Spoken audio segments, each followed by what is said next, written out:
Burlesque Stripped Down, episode number 46.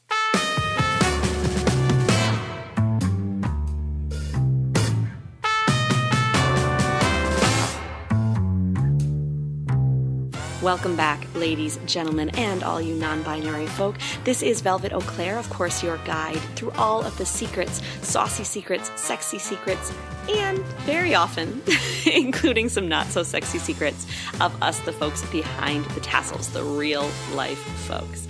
This is, of course, the season of sex, or as we like to say, the season OSex. Right here on Burlesque Stripped Down. We've just kicked off. This is actually our very first interview of the season, and I am super excited to be bringing you Hana Li.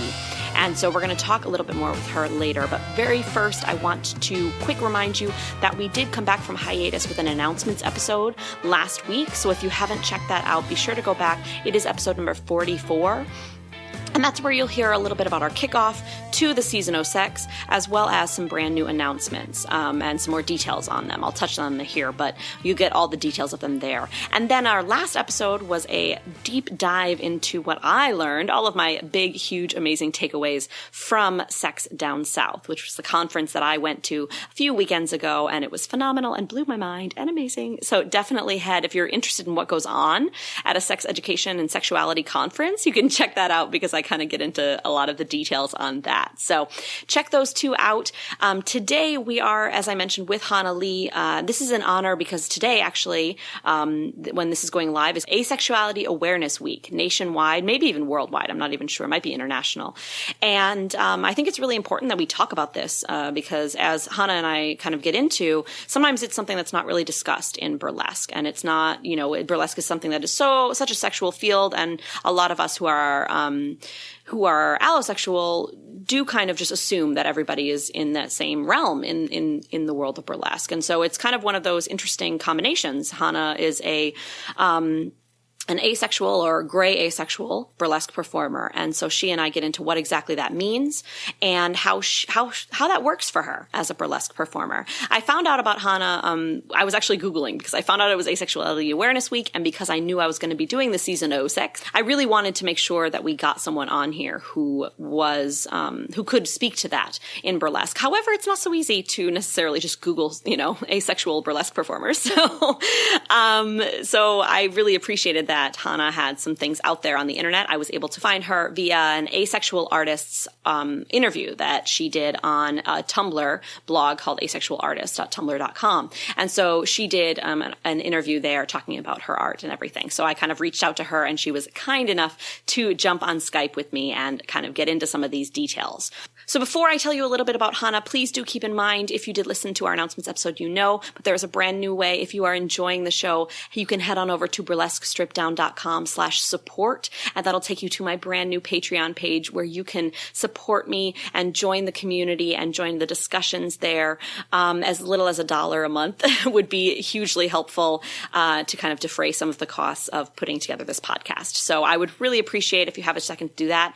If you're interested in contributing time and becoming part of the BSD posse, I'm putting together a team of people who are as committed as I am to the cause, to the idea of spreading awareness and stripping down burlesque to make it more accessible and more real for people. So you can also head over to burlesquestrippeddown.com/join the posse. That's POSSE. And you can find out a little bit more about that. So that being said, let me tell you about Hana. When Hana Li's friend joked about lab teching his way through stripper school, she never realized that this would be reality. This research assistant made her solo debut at the 2014 Dallas Burlesque Festival and is now one of the producers of the Tuesday Tease queer variety show. Hana enjoys challenging preconceived notions of sexuality and gender on stage and in her blog, which documents her often nerdy adventures in the world of burlesque and drag. So without further ado, here is my conversation with the fabulous Hana Li.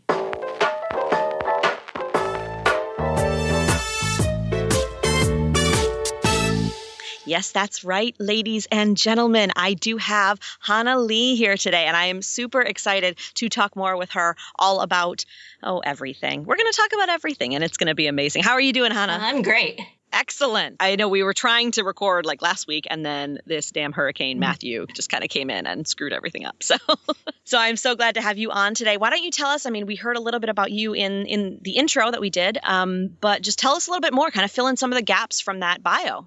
So, like I said in the bio, my tagline came as a joke in college, and this was way before I knew I was going to do burlesque, but my friend just, like, he enjoys being ironic, so he's like, well, you know, most people strip their way through med school, but I'm lab teching my way through stripper school.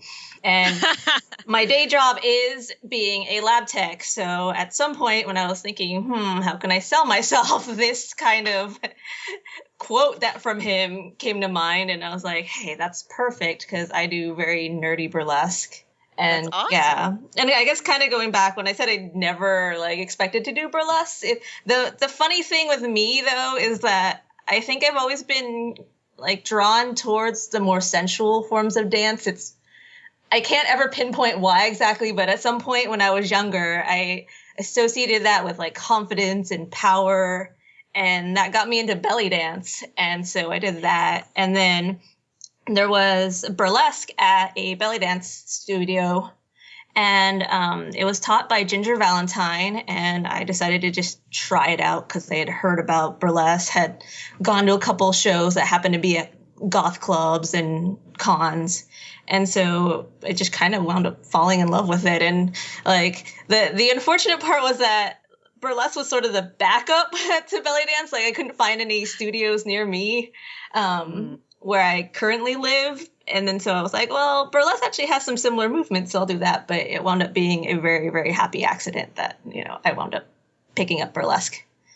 That's awesome. Yeah, I love hearing about people's kind of journeys into it. I know that oftentimes other forms of dance are kind of a lead-in. I know at least here in Orlando, for example, we don't have, at least that I know about, and I've looked, we don't have a lot of like any burlesque schools. And I don't even know, maybe some people do some private lessons, but I don't think there's any like real classes except for actually at our local belly dance studio. Mm-hmm. Those are the few that I've found that are more about fitness and things and less about the theatricality of it. But so it's interesting how people kind of come to it. And thankfully we have the internet, that lovely thing, the internet these days. Yeah. So it's interesting to hear that Orlando doesn't have too many, because in Dallas we have two like studios dedicated to burlesque on top of like other classes that happen elsewhere with other dance studios. And so we have a ton, and I'm very grateful for that.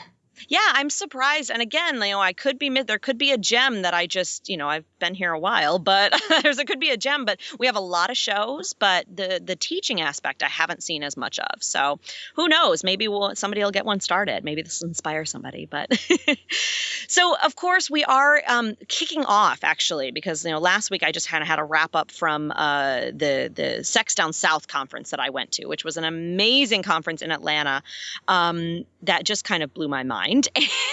About a lot of things. And if you're interested, for anybody listening, if you're interested in hearing more about that, you can kind of go back to the last episode and hear all of my takeaways and all of this, you know, mind-blowing stuff. But anyway, so I decided when I found out that I was going to be able to go to that conference, I decided that it would be a perfect kind of segue into getting into some deeper topics here on the podcast and making this whole season, however long it decides to go on, the season of sex. So we're talking all about sexuality. We're talking about how that sexuality and sex in general kind of intertwines with burlesque, because obviously it does. I mean, Hana and I were talking before we started recording about how, especially people outside the burlesque field kind of really associate burlesque just with sex, you know, right? Like it's just sex, like that's what it is, or at least a prelude to it, right? But it's so much deeper than that. And so between that and the fact that then, you know, a while back I'd heard of when this podcast is being released near the end of October, this is actually Asexuality Awareness Week. And so we're getting the word out there. We're trying to, you know, teach more people, because I think a lot of people have a very skewed perception, possibly myself included. I don't really know. You're going to be teaching me today, Hana. But a lot of people have a skewed perception of what it means to be asexual and what that it can mean, especially as a burlesque performer. So long story short, I was super excited to find you who, correct me if I'm wrong, but you identify as asexual? Gray asexual. Gray asexual. All right, let's go ahead and jump right in. Okay. What does it mean to be gray asexual? Okay, so sexuality is a spectrum. And so on one end, you have asexual, meaning you experience no sexual attraction. And then on the other end is what we call allosexual, and that encompasses like heterosexual, homosexual, pansexual, all of those. And that is when you do experience sexual attraction. And gray just means you're somewhere in the middle where you don't feel like you fit in the norm of any of the other definitions, but like either you very rarely experience sexual attraction, or for me, I always just thought that I was too horny to be asexual, even though like, because for me, it's hard to define what attraction is when you know, don't experience it. So to me, I was like, well, I don't know if I'm exactly asexual, because I do have this like high sex drive. I just don't ever want to do it with anybody. And so, yeah. And so gray for me was this nice area in between. And some people just say gray sexual. I say gray asexual because I do feel like I'm more towards the asexual end of the spectrum. But yeah, and we can go into, there's like little subcategories of gray. Like for some, it just means, you know, you very rarely experience it. For others, it's like me where you have a high libido. And then for others, and I kind of have a lot in common with demisexuals, which is people who only experience sexual attraction after they've developed an emotional attachment. And it doesn't have to be necessarily love. It's just some sort of connection with the person. I feel like I'm one of the few asexuals who uses the word hot and sexy to describe people. And to me, that's just like, I just like their look. It's a very aesthetic thing for me. Whereas most asexuals will say that they don't find people sexy or hot. And I don't know if it's just I've been conditioned to like describe people that way, but sure, yeah, it could be a language thing. Or but could for be me, just kind of because like they're just so nice to look at. I'm like, oh, I have feelings for you, kind of things. Yeah, because it's kind of awkward to just say like, oh, you're so aesthetically pleasing, like to somebody. I mean, that doesn't quite roll off the tongue as well as, oh, you're so hot. It is a little bit tied to libido. I say that I love boobs, but not the person, which I always feel really shallow saying that. But that's always something that I've noticed as a kid, that like boobs were really arousing. But I like, you know, I never wanted to like date the girl or really get to know them. I just like boobs. I just like your boobs. Yeah. That's all. That's very funny. So where does this, for you personally, because again, we can't make any generalizations about anybody else, but for you personally, where does this intersect with burlesque? Because I'm sure it would surprise a lot of people to think of anyone who identifies, you know, again, this is a very generalized, you know, idea, but anybody doing burlesque who identifies as asexual, right? I think that might be a bit of a discord for some people. So how does that kind of intersect for you? How do you approach it? I actually read a blog post about, because you were talking about how people equate burlesque with sex, and it was a conversation among burlesque dancers talking about how to them burlesque is about sex and lust and desire, and I was like, I can't relate to anything being said right now. And I think to me it goes back to the idea of power that I found in just sensual dancing. And I think somewhere in my head as a kid I realized that like sex was power, just from all the movies and stuff. I grew up in also a very asexual household where neither of my parents identify as such, but I'm convinced that one of them probably is, based on just conversations we've had.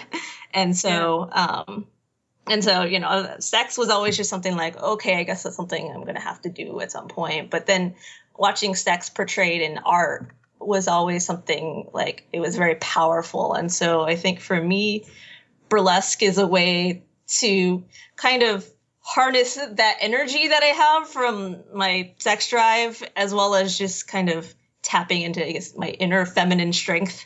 I love that. I read the article or the blog post that you were talking about, you know, and it's actually very similar to one thing that I had said when we were on the same vibe, right? As far as when because I initially did an episode one, I think it's episode 000 actually, talking about what burlesque is, right? And it was the same idea. It was like the power. The difference between burlesque and stripping is that like where the power is, right? Yeah. And even if people are paying to get into our shows and there is a money exchange happening, it's very, very different. And there's nothing wrong with either one, emphasize that, but it's just a different dynamic. Yeah. And so that's interesting that you found that from such an early age. Yeah. And I think it also ties into like me being gray sexual, where I've found that I like the build up to sex, but the actual act of sex I get very bored with it easily. Okay, yeah. And so I think it's that like tease element of burlesque too. It's that build up and it's like sexual tension. And I've noticed it while watching movies too, where I don't mind like R-rated movie scenes or like romance novel sex scenes, but if you start getting more and more explicit, or if it's like porn, at some point I just kind of lose interest because there's like no mystery to it, and there's none of that. Game of Thrones probably goes on that border. Yeah, where sometimes it's like, all right, let's fast forward. Yeah, I was just like, why are there so many boobs? This is unnecessary. Like at some point, like the practical part of me switches in, and I was like, okay, this is like too unnecessary now, and there's no excitement. Whereas with burlesque, it's all about building that excitement, and then you kind of have the payoff at the end, but then, you go off stage and that's it. Yes, absolutely. So when you first got into burlesque, were you did you already identify as kind of that gray asexual, or were you aware of that, or how did it work like timeline wise for you? I'm trying to remember because it kind of happened around the same time. Oh, so wow. Okay. Yeah. Odd. Like everything all happened at the same time, where it was like I was in my first like relationship, and then I got into burlesque, and then I got identified as gray asexual. So it all sort of like happened within a year or two of itself. But oh wow. But yeah, I think I may have started dancing, like taking burlesque classes before I identified as gray A. But by the time I had started thinking about performing, I had definitely started to identify as gray asexual. And was there any did it all just kind of flow naturally, or was there any kind of discord in your head about, about those two things and how they intertwine? I did have like a moment where I was thinking like, can I do this? Like, I felt like a phony, I guess is the best way, where I was like, can I actually pull off being a burlesque dancer? Because I don't know like what being sexy is. Like, I've only ever had one sexual partner. So I was like, well, I can be awkwardly sexy. I don't know. Is that going to sell? That's usually what I default to. Yeah, too. It's fine. Or angry sexy. That's usually one of my two. Yeah. And so at some point, especially since at that time I was really focused on classic burlesque, I was like, I don't know if I could do this and, embody that like seduction and glamour and all that. But I started discovering other burlesque forms, and then everybody always says like fake it until you make it. So I was like, okay, I'm gonna go for it. You betcha. Because we all have that. I mean, of course, on the podcast, I've talked about it before, this imposter syndrome, this feeling of like, who am I to be doing this, and we've all got it in different it has different like manifestations, or maybe about different topics exactly, but we've all got that. And fake it till you make it. At some point you just got to kind of do it. And then since you've been performing, it's all been pretty harmonious. I think the bigger discord I wound up finding out, like the asexuality factored in a little bit, but the bigger discord for me was being Asian and figuring out how that factored in, because I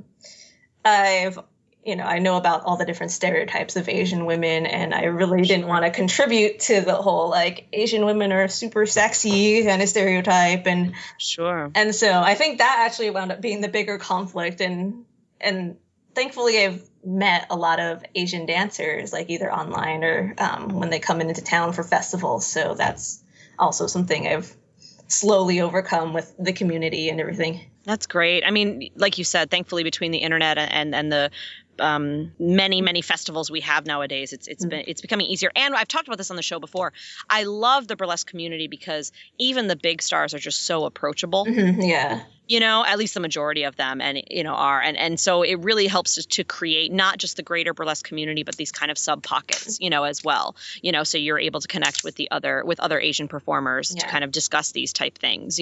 We're all able to kind of find people like us, whereas 20 years ago, you might have been the only Asian performer in your town, and it felt so alone, and had to grapple with these things on your own, perhaps. Oh, and I do have to give a shout out to the queerlesque community here too, because that was that played a big role in me taking that final step from just stage kittening and taking classes to actually performing. Because Lilith Gray, she's one of the producers of Tuesday Teas, which I'm a part of now. She started the Academy of Queerlesque, and like I said, through the power of the internet, I found this out, and when she explained her mission statement, she defined queer as LGBTQIA.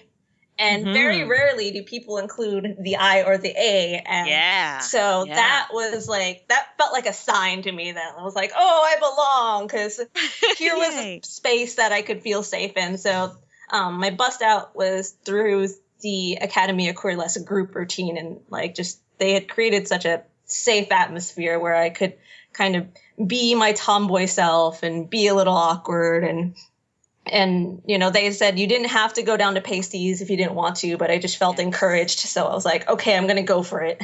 That's really good to have found that kind of community. Again, thanks to the internet. Thank you, internet. You know, because it would be easy to just kind of feel more alone in it. And so that kind of supportive community. And it's a pity that there needs to be, you know, kind of like a separate kind of queerlesque community. I mean, it's, I guess that kind of goes totally contradictory to what I was just saying. It's like a blessing and kind of a pity, I think, that we need to have these kind of segregation, or not I don't even know how to say it.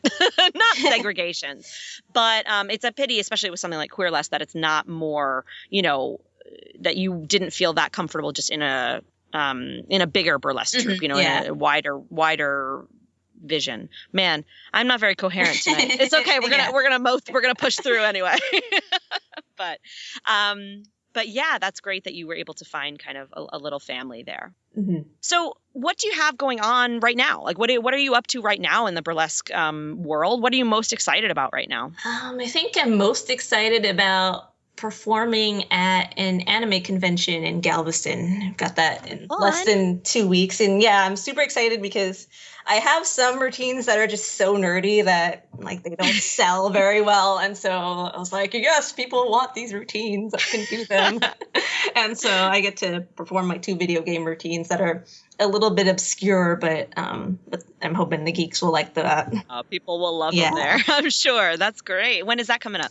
Onicon is, let's see, the show will be on the 29th. The con runs from like the 28th through the 30th, I think. And that's of October? Yeah.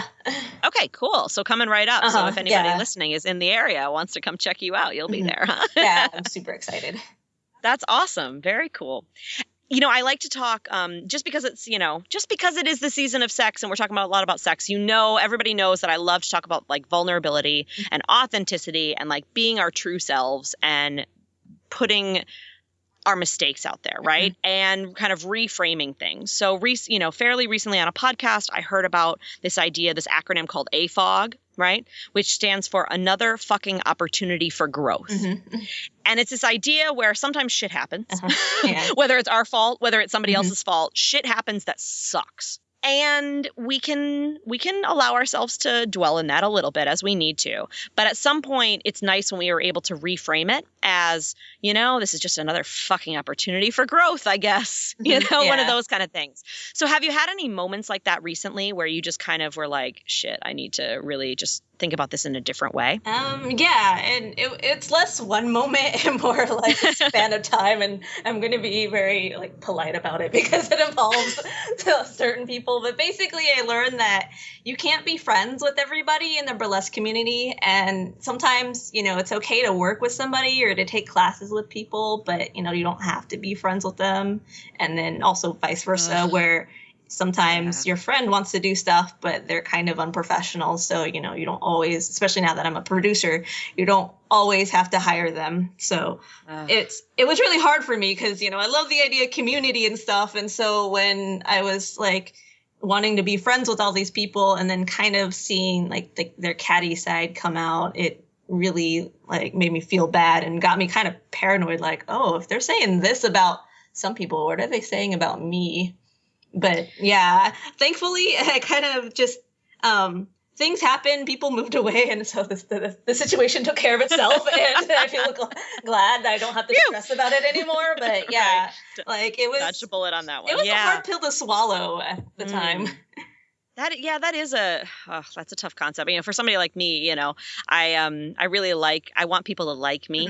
Not, you know, I love connection with people. And so I always want to be able to have that with pretty much everybody, you know? And so it is hard to realize that, you're not going to be friends with everybody. Mm-hmm. Yeah. You know? And you mentioned authenticity. And I think that's also what caused a lot of stress, where at some point, because I was like trying to get along with people and, you know, we were doing shows together and I wanted to fit their aesthetic at times. And so I was probably sacrificing part of myself. And that's probably where I was also getting really stressed out. Oh, yeah, that's so important. That's such a good point, because we do, especially in a community like Burlesque, which is so, in some ways it's so welcoming, and in some ways it's not. Yeah. And in some ways there's this idea of what we should be and we should look like and we should be doing on stage. And so it's easy to sacrifice our authenticity, I think, our authentic selves. Yeah. Mm-hmm. So did you have any, I mean, like you said, the situation kind of took care of itself, but was there anything in particular that kind of helped you kind of get through this opportunity for growth and realize that it was something that, you know, to approach that way instead of just being upset about it? I think also just around the same time, that was when I got tapped to do Tuesday Teas and finding a more positive group and realizing, you know, this is what actually like working together and building a positive community is like, and not, you know, it's not the gossiping and sort of competitiveness. Because that was the other thing. There was, I guess there was one moment where I had screwed up in a group routine and like everybody was in a bad mood for all sorts of reasons that day. But I had kind of was like, oh man, I kind of caused us to lose and everything. And so, but then just seeing other performers and how well they did, I was like, oh, it's not my fault. You know, things happen. And, absolutely. And then it was such a competitive field at this festival that, you know, even if we did everything perfectly, maybe we couldn't have won. So I think seeing other performers and kind of chatting with other people made me realize, okay, this isn't my fault. And if people are mad at me, then, you know, that's their problem and not mine. Yes. We can't always take that on ourselves. We shouldn't always. Yeah. Yeah. It's true. It is easy to kind of look at, you know, if you're having issues with a group of people, it's kind of easy to like, be like, oh, well, that's what everybody's going to be like, you know, but then when you find a new group or a new group of people that are different. Yeah. That's great. And I'm also just still like, I think looking on the bright side, I was able to like learn a lot as a dancer with, you know, these people. So I was like, well, Absolutely. You know, it wasn't a waste of time. I did like learn, become a better dancer, became a better performer. So like, it's one of those things where I was like, okay, it's not a complete, because I think that's also why I hung on so long with this group, was just, I was like, oh, I don't want to like have all my time and money be for nothing. And yeah, that's a good point. Yeah. So what, currently, we talked about what you have going on. What is your biggest struggle right now, just as an artist in general? I think right now is probably time management, because I do have a full-time job. And I also don't have a car, and not having a car in Dallas is a huge problem because it takes me much longer to get to places.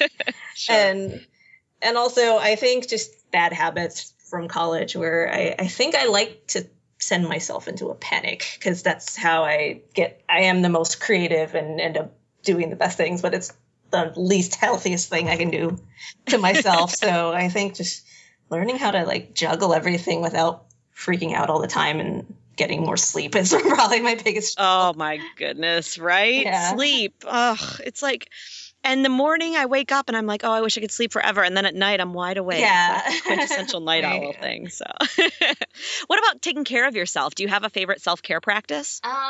For me, it's watching action sports. I'm a huge X Games fan. So anytime I feel down or just completely unmotivated, I just watch either YouTube videos of like skaters and BMX riders, or like every week now there's usually the X Games will have some sort of contest going on, and I like to watch that while I'm costuming, so that like if I'm really frustrated with a costume, I'll feel good because I'm like, oh look, you know, they've fallen like 10 times and they're still getting back up to go do their tricks, so I have no excuses. And so that's awesome. And it's something that's always, I think, because as a kid, I was kind of a loner and I got bullied a lot. And that was when I discovered the X Games. So it's always been a source of comfort. And it's like, no matter how old I get, I will always like go back to this because it brings good feelings to me. Absolutely. That's great that you have that. And, I talked about that recently. I think it was with Red Hot Annie. We were talking about self-care. And, I was saying for me, one big way that I take care of myself often is to watch episodes of Parks and Rec. Yeah. Which is silly. And for a lot of people, they'd be like, oh, that's not really like self-care. Like that's just TV. That's not, whatever. It's not like relaxing or this or that. I'm like, no, for me, this particular show, it has a history for me. It has it is. Yeah. And self-care is whatever we need it's self. Get your ass off. Yeah. Don't judge my self-care. It's whatever we need to kind of bring us out of maybe a slump or maybe just a kind of a slumpy mood, right? That's great. I'm glad you have that. So how about when you're performing? We've all got our bags that we take with us, right? What's one thing that you always have in your backstage kit? Trying to think of something that's not the usual like pasty type of stuff. But, sure. I guess my contacts and my glasses. So that's important. Seeing is important. Right? Yeah. So I know people who dance without glasses when my vision is so bad, I am too afraid to do that.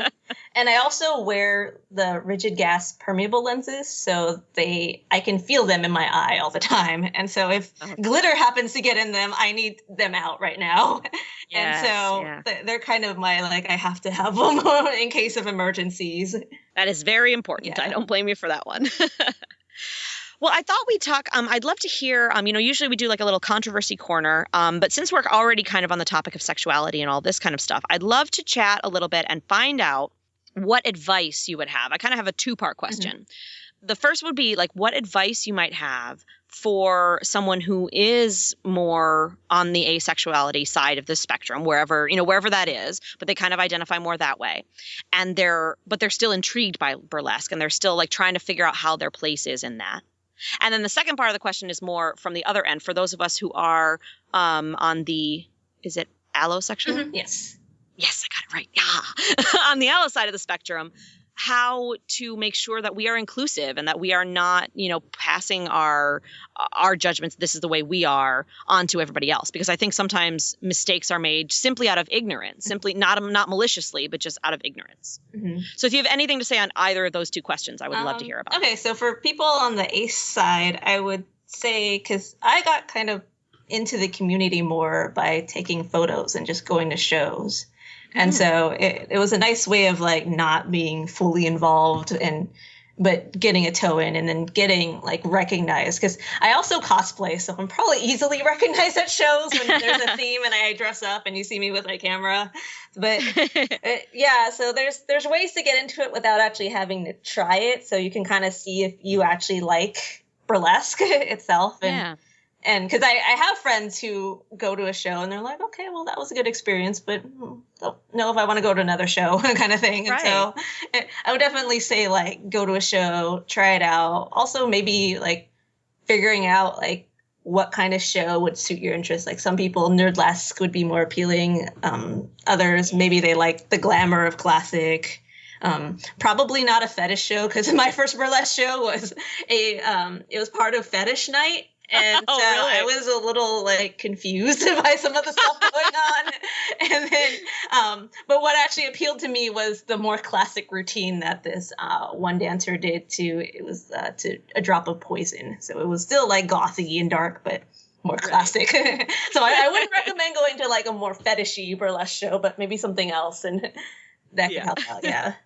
And then for those on the allo end, I've never really had too many issues, but sometimes it does feel a little alienating when all the conversation is about sex and stuff.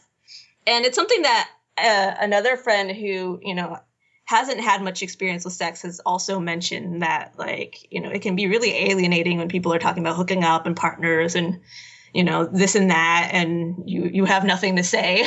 That's a good point. I mean, it's not just, allo versus asexual. It's about, even people that haven't had experience, that may still be sexual, but just not have the experience. That's actually a really good point. Yeah, it was a conversation I had with this friend recently where, we're like, well, we don't want to seem like we're slut shaming or, necessarily sex negative, but we have nothing to add and we feel kind of alone. Absolutely. And I think it is important too, but it's a hard balance. It's a hard balance to walk. I think about some of the shows that I've been involved with because, sex sells and, that's kind of that is what we're selling as part of what we're selling. And unfortunately to the general public, they often think that that's all of what we're selling. Does that make sense? Yeah. So we kind of have to, I find a lot of marketers and producers have to kind of push that part of it, because that is what, what's going to sell, put the most butts in the seat probably, so it's finding kind of that balance, I guess. Yeah. And it's something that I've had to learn because being in the queerless community, there's a lot of poly people, which is a total alien aspect to me. I always say that I'm like so monogamous. I'm like negative almost.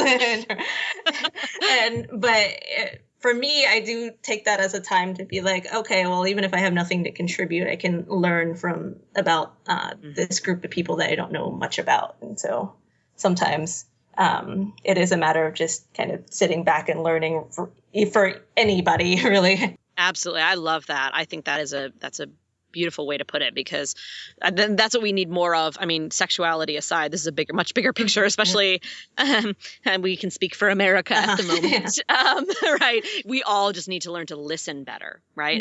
And understand, like at least try to understand other people's expressions and other people's situations and all of these things, even if we don't have anything to contribute. Then we are allowed to shut our mouths and just listen for a while. It doesn't always have to be about us.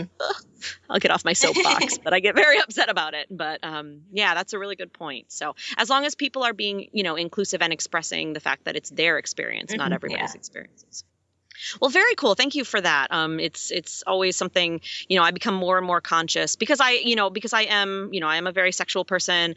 I'm a cis woman. I am bisexual, but I'm still, kind of, I guess, in quote, the majority for a lot of these things, or the traditional majority anyway. So I'm becoming more and more aware, especially attending these conferences and talking with more people and getting more involved in some of the alt communities, of things that I do that, aren't great. So I always appreciate people kind of giving some advice to those of us who might not know any better at the moment. All right. Well, as always, we like to kind of start to wrap up with my favorite two sections. And the first is the Pick Your Poison section. So this is one where, we've talked a lot about some deep stuff today, and I just want to kind of get to know you on a really, really superficial level also. Okay. All right. So why don't you, I've got 11 different questions. We're only going to answer one of them. So why don't you just go ahead and pick any number between 1 and 11? Let's go with 9. Number 9. All right. Oh, I like this one. If you were stranded on a deserted island, what 3 things would you have with you and why? These are always the toughest for me. Oh, yeah. Let's see. I would say a pen because I like to write stuff down and figured okay, I could probably write on leaves or something. Yeah, you can figure that out.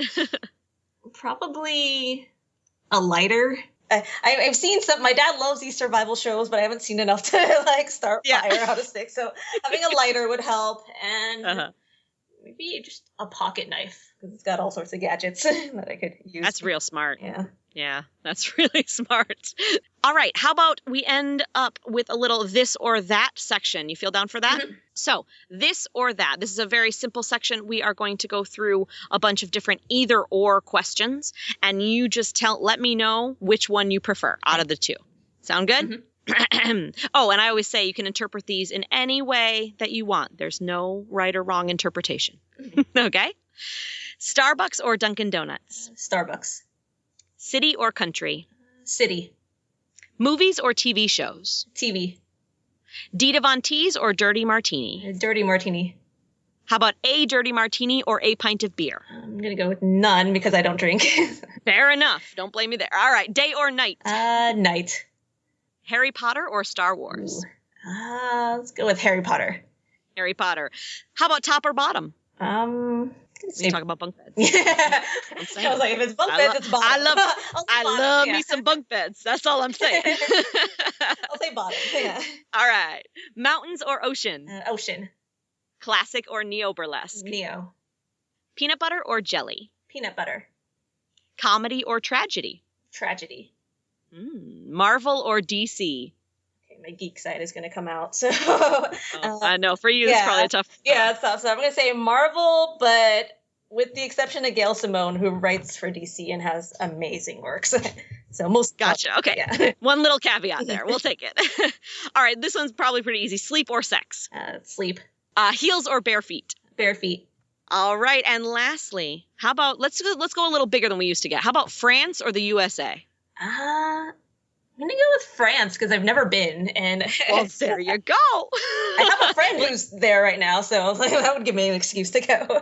You should make it over. I am a bit of the queen of like cheap plane tickets. So if you ever need some help finding that kind of stuff, I can help you out. And my troupe, of course, Burlesque Moulin, they're always looking for guest performers in Paris. So you just let me know. Well, that's awesome. I'm so glad we had a chance to kind of delve into some of these issues here. I'd love to real quick here. The internet is a vast place. There's a lot of websites. There's a lot of things happening. How do you typically stay current on burlesque news? I go to 21st Century Burlesque, and there's a magazine. It's an online magazine now called Pink Curl Magazine.